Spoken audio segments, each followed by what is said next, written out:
ওই যে পিছে পিছে দাঁড়াও ভাই, পিছে দাঁড়াও তাইলে আর একটু চাপো, আর একটু চাপো। ভিডিও শুরু করলে আপনি বলেন।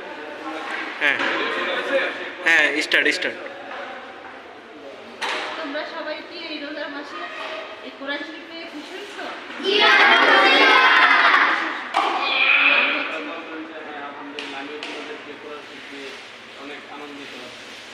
আলহামদুলিল্লাহ, তোমাদেরকে কোরআন শরীফ দিয়ে আমি খুব খুশি, আলহামদুলিল্লাহ।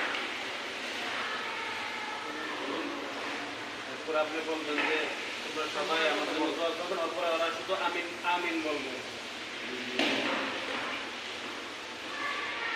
সবাই খুব ভালোভাবে কোরআন শরীফ পড়বা, নামাজ পড়বা। তোমার মাদ্রাসায় যারা পড়াশোনা করতেছে তোমাদের উপরে তোমাদের বাবা মা অনেক আশা করে, আর যারা এতিম আছে তাদের তো আল্লাহ ছাড়া কোনো অপশন থাকে না, নাই। তো আমিও তোমাদের মতো এতিম, আমারও কিন্তু মা ছাড়া কেউ নাই। তো তোমাদের নিয়ে আমি সামনের দিকে আগাতে চাই, ভালো কিছু করতে চাই। আমি অনেকগুলো মসজিদ মাদ্রাসা এতিমখানা দিতে চাই। আর তোমরা ফার্স্ট থেকে আমার সাথে থাকবো, ভবিষ্যতে তোমরা আমার হয়ে কাজ করবো। আমি না থাকলেও, আমি মরে গেলেও তোমরা আমার হয়ে কাজ করতে পারো। আর আমার জন্য দোয়া করবা যাতে আমি ভালো কিছু করতে পারি। আর আমার মনে যত ইচ্ছা আছে, আমার সকল ইচ্ছা যেন আল্লাহ পূরণ করে, তোমরা দোয়া করো।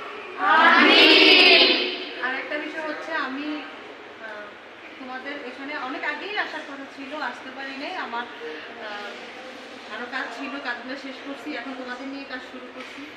ইনশাল্লাহ এখন থেকে তোমাদের সাথে দেখা হবে। আর হচ্ছে ভাইয়া, হ্যাঁ, আমার আব্বার জন্য, আমার বোনের জন্য তোমরা দোয়া করবো, ওনারা মারা গেছেন। তোমরা আজকে একটা মিলাদ করবে। অডিও রেকর্ডটা হয়েছে একটু